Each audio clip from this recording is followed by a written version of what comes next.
ইলিশ মাছের মাথা দিয়ে চাল কুমড়ো। প্রথমে একটু মেথি আর রাঁধুনি ফোড়ন দিতে হবে, তেজপাতার ফোড়ন দিয়ে নুন হলুদ মিষ্টি দিয়ে ভালোভাবে চাল কুমড়োটাকে নেড়ে একটু ঢেকে দেবেন। তারপর আস্তে আস্তে জলটা একটুখানি বেরিয়ে এলে, একটু মজে এলে তারপর ইলিশ মাছের মাথাগুলো দিয়ে দেবেন। ইলিশ মাছের মাথাগুলো দিয়ে দেবেন। তারপর ভালো করে আবার ঢেকে দিয়ে যখন জল নেমে আসবে আস্তে আস্তে একটু আটা দিয়ে একটু চিনি দিয়ে নুন মিষ্টিটা দেখে নেবেন। তারপর আস্তে আস্তে এইভাবে জল শুকিয়ে আসলে আপনার রেডি হয়ে যাবে চাল কুমড়ো দিয়ে তৈরি করা ঘন্ট।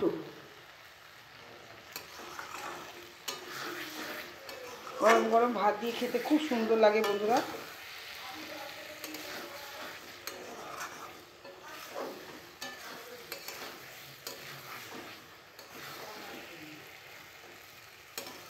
যদি ভিডিওটা ভালো লাগে অবশ্যই লাইক করবেন, সাবস্ক্রাইব পাশে থাকা বেল আইকনটি ক্লিক করবেন।